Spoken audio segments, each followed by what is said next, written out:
Koda in incomo. Peter no pay much more about the back my baby abokodia. Yeah, I don't know to be home pa. More GS Ankasa Babe confirm say yes, the Ministry of Finance and I did that directives now about my enforcer and they are seconding that letter. See ya teachers at the bungalows more bad. Yeah, that's it. Not the master, some friend open. Yet, you say, Ojumaye ni biano, on your employer no. Ayana, and she say, yes, oh, on Tema, and no, Ujina so be diara. What the back Potokasama, you said be collective agreement.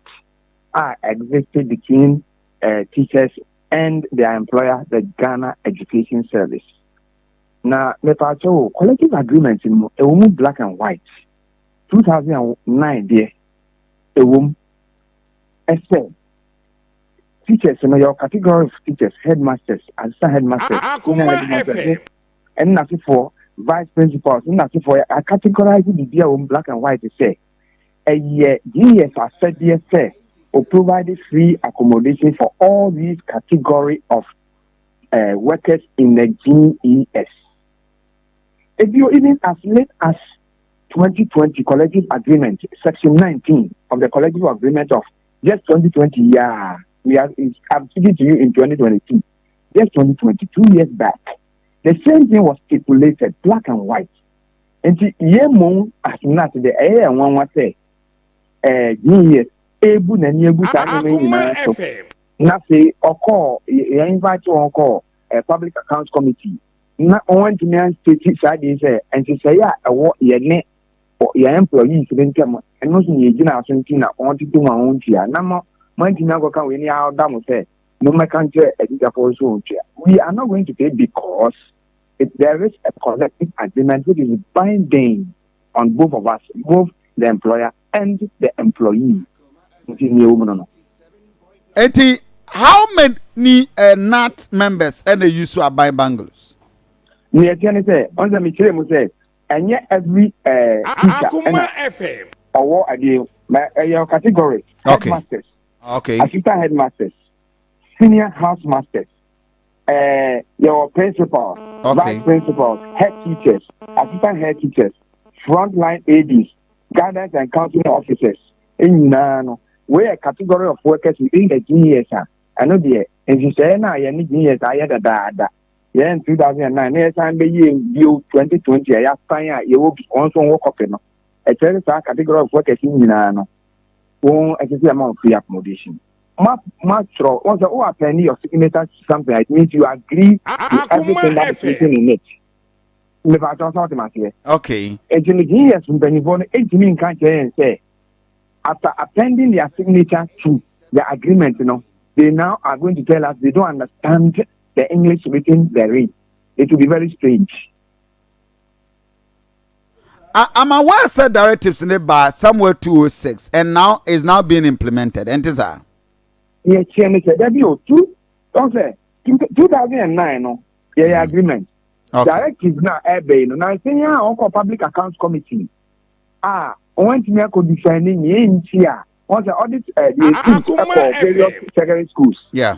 The Honor has idea about in a public account committee. No, one is an error. That is idea.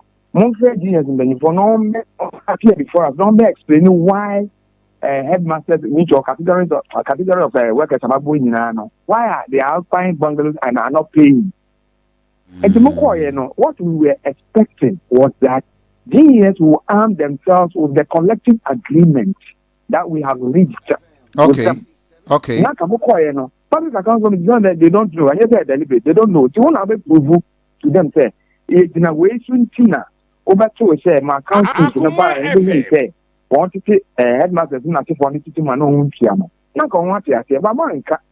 It's also for negligence on the part of the headmasters in the headmasters in the various senior high schools.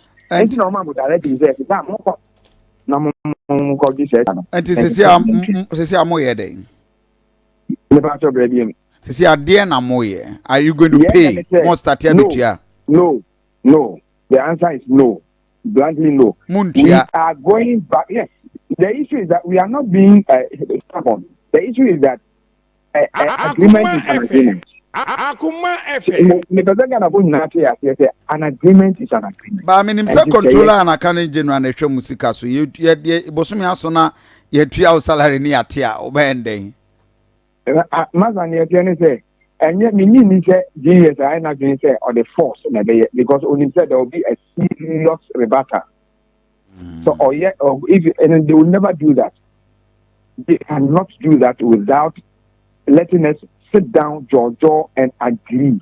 Okay. Because what I did tell you about from the beginning about the collective agreement, we sat down over so many months, over a year, and suddenly arrived at those things that we both agreed upon. Okay. Now, it's a good design here. We are back.